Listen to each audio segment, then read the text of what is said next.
Welcome to It's All Your Fault on True Story FM, the one and only podcast dedicated to helping you identify and deal with the most challenging human interactions, those involving high conflict personalities.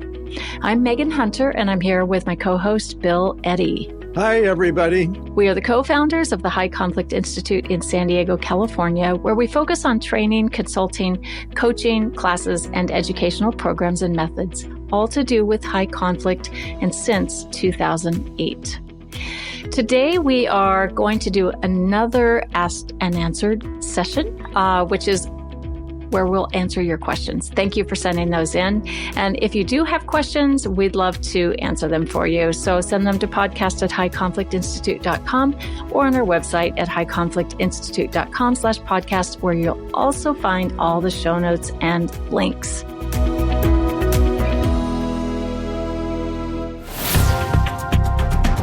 All right. So Bill, we have increased our listenership significantly the last few months. And listeners, if you're new, we love having you here and we'd love to hear from you. What do you want to hear about? What questions do you have? It's a little bit of a different topic for many. And what we hear from a lot of people is that it's kind of a mind-blowing moment for them to understand that there's a real reason behind some of these soured relationships they've had, and some of the behaviors they've experienced in relationships. So let us know what you'd like to hear about.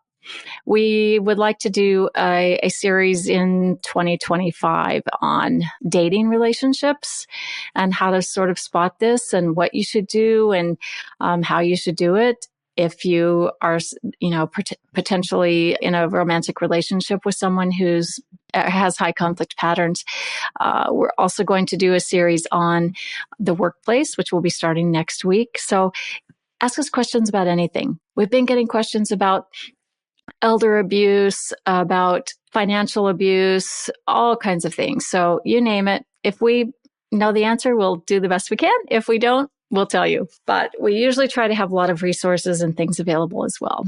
All right. So let's dive in, Bill. The first question is one that we've probably talked about before, but, it comes from the other side of high conflict, where everything we do at High Conflict Institute is to help those who may have a high conflict personality succeed more in life, really, because of those around that individual learning the skills that they need to communicate with this person in a more successful way and help them learn to de-escalate and to help the other person problem solve. And in so doing, it, I believe, makes our world more inclusive.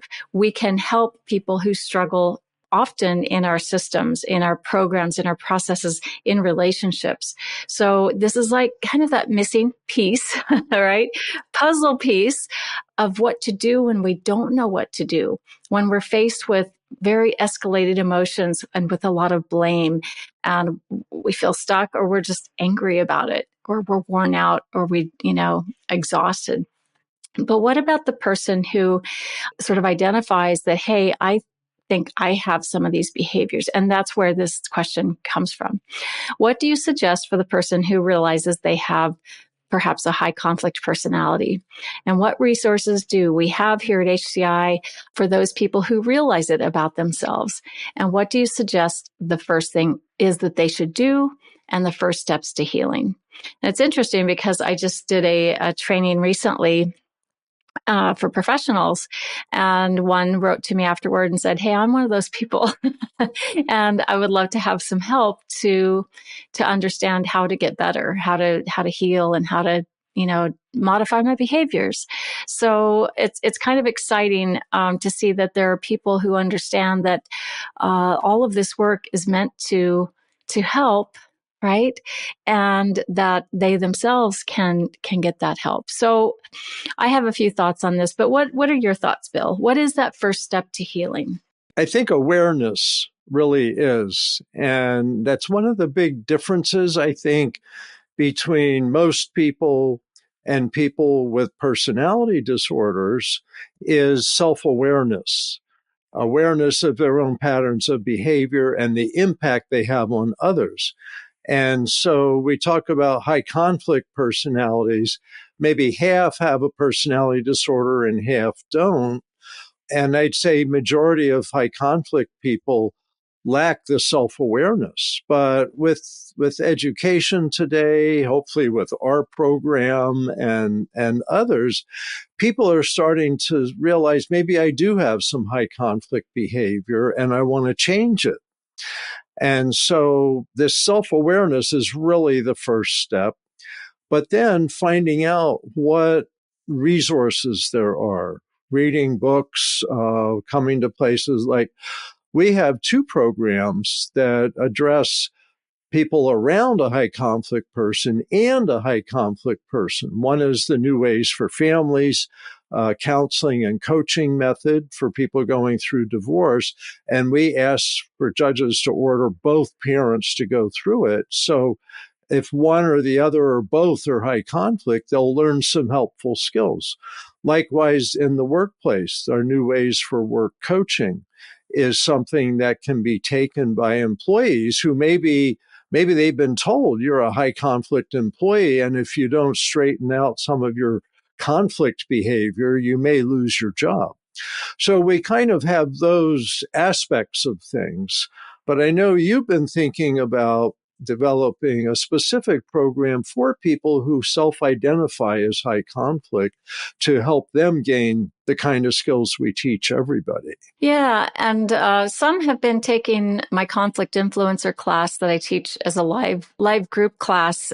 It's been truly gratifying to see people saying, wow, I realized that I do some of this. Like maybe I'm a little too much all or nothing, or maybe I blame too quickly. And so they're having that self-awareness, and which is the best news of all, right? Yeah. Because I think most people truly do have some, maybe not most, let's say half. We may be a little too defensive or a little too all or nothing. And it all comes from, how you were raised, maybe some genetics, things like that. So, no blame on it. And I think it's just that awareness. Once you see that in yourself, then you go, okay, that means I can do some fixing here, right? Some improvement. So I would say, don't be afraid, first of all, that you need to make improvements, right? I think a lot of people feel some shame and fear around that, right? And we all can make improvements. We're constantly learning. And I think that's part of human beings and part of personality is most people are always working a little bit on themselves. And part of why personality disorders have an enduring pattern of behavior is because they can't see their part in problems, so they don't work on their part in problems. They work on blaming others in hopes that'll make their life better. But vast majority of people, I'd say 80 to 90% of people, are constantly wondering, ooh, should I have done that? Should I have said something different? What can I do different next time? And that's the big difference between people with high conflict personalities and people that don't. Because once you start looking at yourself, you start having more empathy, you start calming down the all or nothings. So this is part of our human potential, and people are happier when they see what they can do different, because then you can make a difference in relationships from your end. And I've always believed that self-blamers were happier people than blamers, because self-blamers keep trying to change what they're doing and find success. Other blamers feel helpless in the world. It's like things just happen to me. There's nothing I can do. And when you think that way, that's a depressing thought. There's nothing you can do. Your life is no chance at improvement. So thinking about improving yourself is a very healthy thing to do. Right. So, I just jotted down a short list of things that, maybe you can ask yourself, right? Check yourself. If you have a very strong feeling, about sort of an ordinary event, maybe check with other friends or family or colleagues. Would you be as upset about this event as I am? All right. And kind of get, weigh in against what other people might be experiencing in a similar situation. And if you realize that your emotions are really strong and maybe out of bounds about that situation, okay, time to check myself and think about, then it's a quick flip to, okay, what do I do? Now, what am I going to do about it? So you don't get stuck in that depressive thought of there's nothing I can do. This is just how I am. That's because that's not a truth. Is my automatic first thought a blaming thought? When the car door slams and it's too loud and someone else is around, is my first thought to blame them, right? Even though it's not their fault, right? So you stop and think about, am I trying to belittle someone in this conversation? Am I trying to put them down? Ask yourself questions like, have I considered that my brain might be giving me false information about what the other person is saying or about their intentions? So most of this really is about checking yourself and then figuring out what to do. So am I complaining? All right, this is a big one. Am I complaining? Okay, that's a complaint. What do I do about it? Right. How do I change that? Okay, so now I'm going to look for a solution instead, right? Or maybe I don't need to complain. Maybe I need to keep my mouth shut, right? So there's your what to do. Am I being defensive? Okay, maybe I'm being defensive. Or really check yourself. Then ask yourself, okay, what do I do about it? Am I being uncooperative? Do I feel like yelling or arguing? Okay, if the answers are yes, then what should I do about it? Okay, I'm going to do the opposite. I'm going to manage my emotions instead of have strong, unmanaged emotions. I'm going to have a moderate behavior instead of an extreme behavior. And talk to someone about extreme behaviors. Ask them if that thing that you are planning to do, filing the lawsuit, is seems to be an extreme behavior, right? And do my needs come before everyone else's? Am I only thinking about myself? So those are some thoughts I have. And I mean, our usual for everyone is when you email or text, biff it. Always biff, right? If you have a complaint about something, use a proposal. Yeah. And ask questions instead of just arguing. So those are just some ways to get started. How about you, Bill? Totally agree. And I think the theme there is checking yourself. And that's self-awareness, is checking yourself. And two parts that I liked about what you were saying. One is check yourself to see, am I being a problem? And the other is, what can I do? And those two really go together.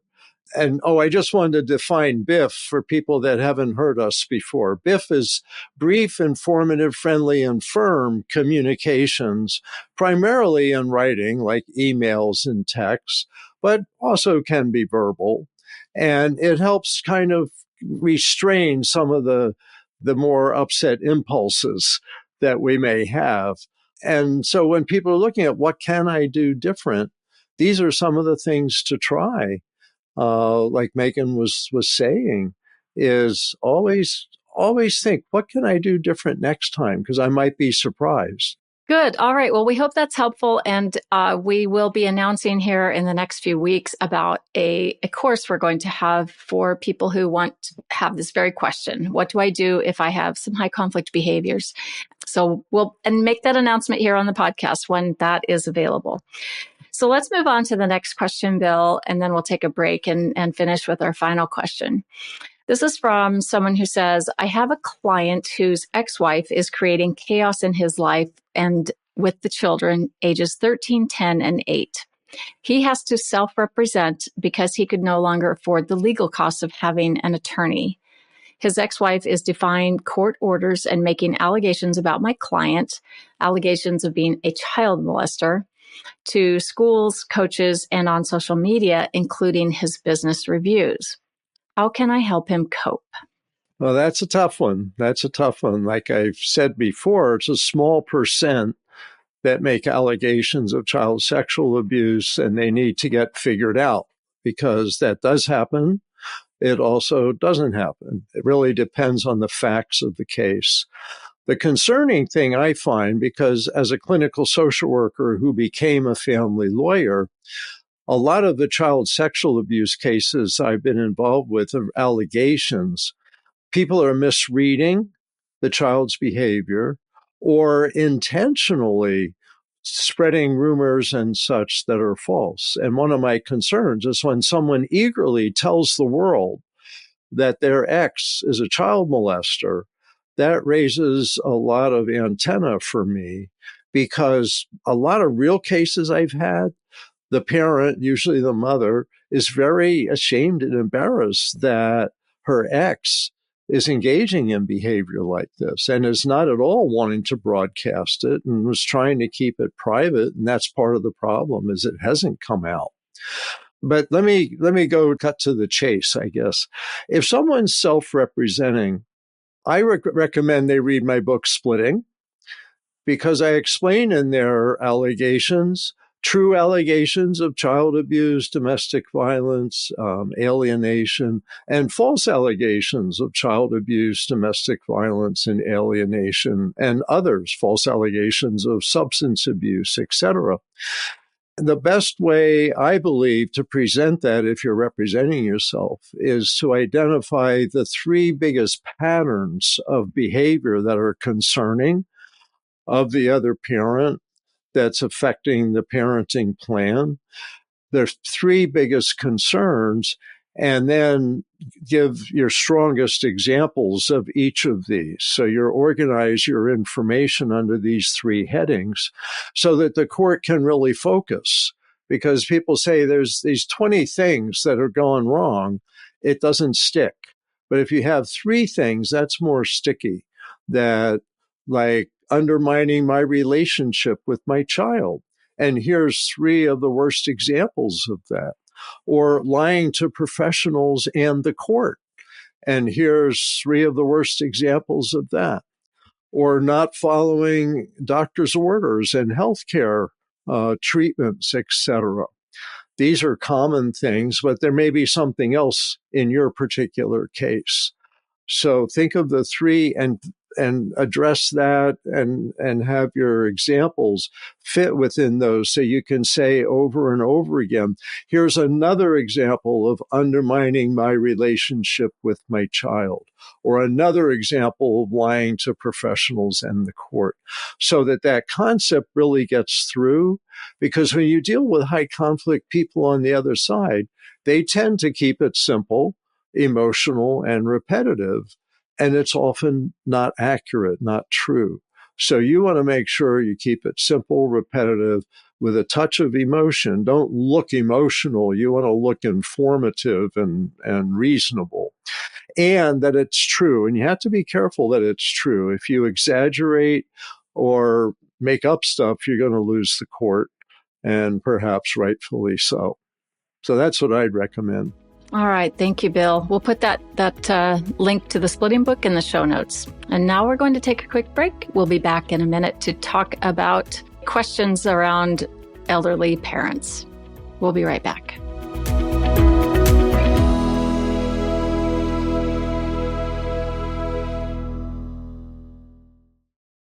All right, we're back. We have another question, Bill. 18 years ago, my nearly 60-year-old brother moved back in with my parents after his wife served him with a restraining order because of his abusive behavior. My parents tried to get him to leave multiple times, but he wouldn't budge. My father died halfway through all of this, and for a couple of years, we all thought it was great that someone was there for our mom. However, that didn't last long. Finally, after ruining many years of family gatherings and destroying relationships within our family, he went too far and threatened my mother. She went to the police and had him removed with a temporary restraining order. She is still struggling with her decision and believes it is her fault somehow. I find this very hard to take at times and struggle to find neutral ways to support her. He blames us for basically everything and acts like we owe him for whatever we've supposedly done. The even worse part is that he is now creating a rift between my mother and her sister over this matter. The sisters traveled together, spent several winters on vacation together, and until very recently were very close. Now the sister has cut off communication with my mom. My question is, what advice would you give her to get through this situation? Is there any way to get through to the sister who clearly has only one side of the story and might be beefing about other unknown stuff? It's very sticky. And yes, Bill, these situations are sticky because it's so hard to to kind of, you want to prove yourself, you want to prove your side, and you're being so falsely maligned, and it does ruin relationships. So what do you say? Yeah, well, first of all, it's very sad because this happens to every age group and every culture, country, economic status, etc. In many ways, I think of this about as similar to alcoholism and addiction, where 50 years ago, people didn't understand those, just said he doesn't have willpower or things like that, or she doesn't. And the more people learn about patterns of behavior, the more they learn it's not all their fault. At the risk of promoting books, my temptation is to suggest that she read the book, It's All Your Fault, because it explains these personality patterns and things you can do, and includes some family examples. This is not that unusual. People become what we call negative advocates for high conflict people. And it may be that the mother's sister has absorbed the brother's, and it's hard to keep track here, but the brother's behavior. A negative advocate absorbs the emotions of a high conflict person, but often is uninformed or have very distorted information. And because of that, they become emotionally opposed to people that are reasonable. They've absorbed the fear, the anger, and has something to do with the amygdala and mirror neurons and such, that emotions are contagious. And it sounds like the mother's sister has absorbed the person's brother who wrote in with the question, his emotions, and he sounds like he's somewhat out of control. He's had restraining orders against him. The mother had to have him leave, all of that. So understanding how negative advocacy works is explained in the It's All Your Fault book. And frankly, books are a cheap and easy way to get a lot of information. And fortunately, we have a bunch of them kind of for different purposes. And so It's All Your Fault addresses a broad range, whereas the splitting book I mentioned earlier is specific to people going through divorce. So I think It's All Your Fault book might open her eyes. And it also has a cartoon that goes with each chapter. So you can get sometimes a little chuckle out of it.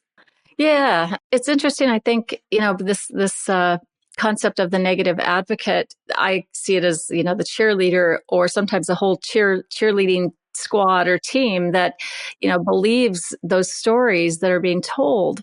And they, like you said, they absorb those emotions. And then layered on that is when the situation is around an elderly person. And so your empathy or protective quotient goes up as well. And on top of being a negative advocate, you become a super negative advocate, because how could, they do this to an elderly person? How dare they? Right. And so it almost gives you one step further into the abyss, and being overprotective of the wrong information. High conflict people often play the victim and play on the heartstrings of people that really do want to help. And that's why they're susceptible to becoming negative advocates. But I also want to add that the mother may want to send a friendly note from time to time to her sister, so she's not arguing the case, but just like, hey, I was thinking of you the other day and thought you might like this. A picture or an idea, a tip in a cookbook or whatever it is. That friendly kind of superficial connection sometimes is a way to reconnect with someone who's emotionally rejected you as a high conflict person or a negative advocate for a high conflict person. Yeah, and I would hope that, I guess the hope is always that the sister in this case, recalls the fond memories and the good relationship, if they had a good relationship, right? And realizes maybe time of life, it's not the time of life to cut relationships off, but rather to embrace them. But it depends on every situation. Now, the other issue that comes up often in this type of case is, let's say the person who wrote this question would like to go and talk to his or her aunt about this, the mother's sister, right? And say, here's the real story. I've seen that backfire so many times, Bill, because they just don't want to believe it. And it may be professionals. Let's say the mother, not in this situation, but in some situations, the mother might be in under the care, physical care, medical care of that son. And he's perhaps being neglectful or abusive. And you can't even get professionals to believe it because the high conflict individual is covering up so greatly and or lying so much. So it's very hard to get this information across to people outside of the circle and get them to believe it. It's I find it one of the most challenging things that people have to deal with. I agree. And my suggestion is that you say something like, there's another side to this story, and if you'd like to hear it, let me know. Or can I tell you something you may not be aware of that's a small piece of this? So that it's a friendly, gentle communication so that you don't push them away. And I think of like the sister of a woman in a relationship with domestic violence perpetrator says, he's not good for you, but he loves me and I love him. Well, he's not good for you. I don't want to hear about that. And so if you're the sister in that kind of case, say, well, if you want to talk, I always love you. I'm always available and I'm willing to change the subject right now, so that you keep your connection going, even though you can't say everything you wish you could say sometimes. People sometimes just aren't ready to hear, but just knowing there's another point of view and I'd like to fill you in someday. And it's up to you. I think what you said there, Bill, is really, really important, because it's tempting to just want to rush out with this story. But here's all the things that have happened. You need to know the other side. And if you don't say, and I'm happy to share it with you when you ask me, right? I think that's one of the most important things you can do. I've also seen some who will say, this is very common, as we have talked about a lot, that it's seen by outsiders as a conflict between two people instead of one high conflict individual that is really causing all of this chaos. And so to try to explain that can be very challenging as well. And a lot of times that person some of them see themselves as the conflict expert. And I'm going to get these two to the table and get them to hash it out. I'm just going to get them to talk. Let's go on a family vacation together, right? Right.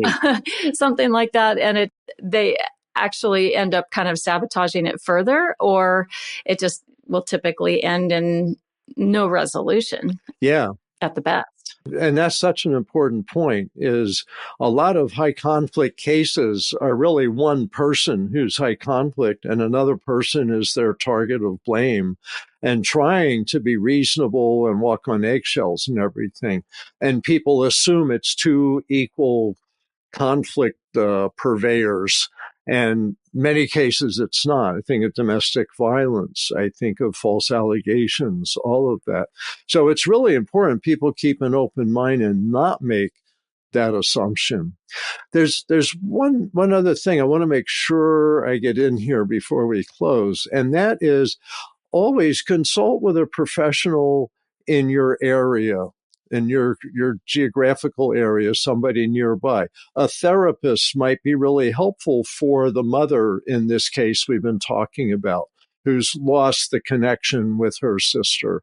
And a therapist might be able to talk through ways to reach out or even invite her to come to a therapy session. Likewise, in the other case earlier today, the person representing himself really should consult with at least a family lawyer in his area to get suggestions and tips for how to handle his case. So everything we say is general. We're not diagnosing people. We don't know all the facts of what's going on. So these are general principles, and we encourage people to get professional help near where you live. That's the best way to go. Yep. Best way to go. Read the books and do your research, do your due diligence, because not everyone understands these dynamics and patterns of behavior. So, the more you read, keep an open mind and use your critical thinking. So thank you for sending in these questions and for listening today as well.